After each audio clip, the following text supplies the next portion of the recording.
Have you ever wondered why you choose to wear a dress shirt to a job interview, even though you'd much prefer a simple t-shirt? Or why you automatically turn to face the door in an elevator, just like everyone else, rather than trying something different, like facing the wall, just for fun? Or maybe, why despite having big, daring dreams, you still chose a safe path in life, something that felt socially acceptable? These little choices, which seem so personal, are often heavily influenced by something invisible yet immensely powerful: social norms. Social norms are the unspoken rules of behavior that society silently agrees upon. They're not written down. No one enforces them with laws or punishments. Yet, they have an astonishing ability to shape our lives. From staying quiet in movie theaters, to saying thank you, to pursuing a stable job or getting married and having children, much of what we do is guided by what society deems appropriate, acceptable, or normal. The truth is, we don't follow social norms because someone tells us to. We follow them because of a subtle yet powerful fear, the fear of judgment. The fear of being excluded. The fear of being labeled different. As social beings, we're wired to seek connection and belonging. When we behave like the majority, we feel safe. When we deviate from the group, we feel anxious, unsure, even ashamed. And these feelings don't come from logic. They arise from deeply rooted psychological mechanisms that operate beneath our awareness. Take, for example, Solomon Asch's famous experiment in the 1950s. Participants were shown a simple visual task: match a line with one of 3 other lines of different lengths. But when Confederates, actors planted by the experimenter, gave obviously wrong answers, many real participants went along with the incorrect choice, even when they knew it was wrong. They didn't want to be the only one who disagreed.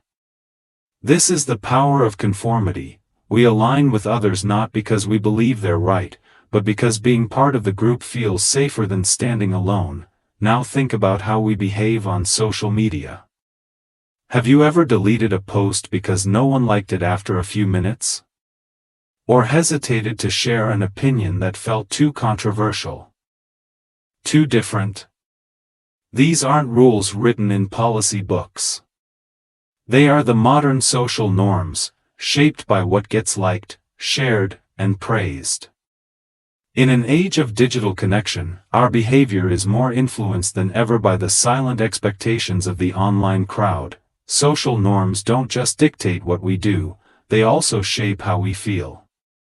There are emotions society encourages, and others it quietly shames. Boys are told not to cry. Girls are told not to get angry. These ideas don't just stay on the surface, they teach us to suppress our true feelings in order to fit a mold. Over time, we lose touch with what we actually feel, and learn to perform the feelings that are socially acceptable. What makes social norms even more powerful is how invisibly they seep into our minds. Many people grow up in families and cultures where stability is celebrated and risk is discouraged. So as adults, even when they dream of creative careers or alternative lifestyles, they hold themselves back, not because their desires are wrong, but because they've never felt free to choose otherwise. But not all norms are bad. In fact, they play an essential role in maintaining order and cooperation. Social norms are the reason we queue up in lines, give up seats to the elderly, and respect personal space. They create predictability, trust, and shared values. The problem arises when these norms become rigid, when they limit individual expression or cause people to suppress their truth for fear of being judged. A common example in communication is the inability to say no. In many cultures, especially in Asia, people are taught that refusing a request is impolite, even selfish. As a result, countless people say yes to things they don't want to do, stay silent in the face of unfairness, or attend events just to avoid disappointing others. Their agreement isn't real consent, it's a product of the social norm that says being nice means being agreeable. But here's the thing, when even one person dares to break the norm, it can create a ripple effect. When someone speaks the truth in a room of silence, it empowers others to do the same. When one person lives authentically, choosing a different career path, loving someone society deems unconventional, or simply choosing to slow down in a fast-paced world, it gives others the courage to show up more honestly in their own lives. That's how norms begin to shift.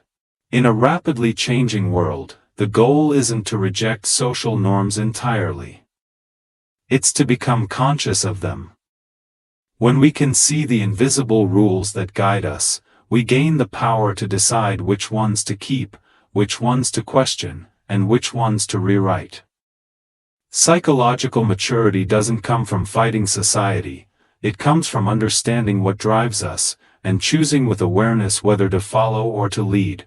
So next time you catch yourself laughing politely when you're not amused, agreeing when you actually want to say no, or staying silent when your heart urges you to speak, pause and ask, am I doing this because I truly want to?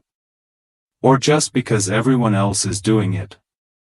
That question might be the first step toward living not just a normal life, but an authentic one.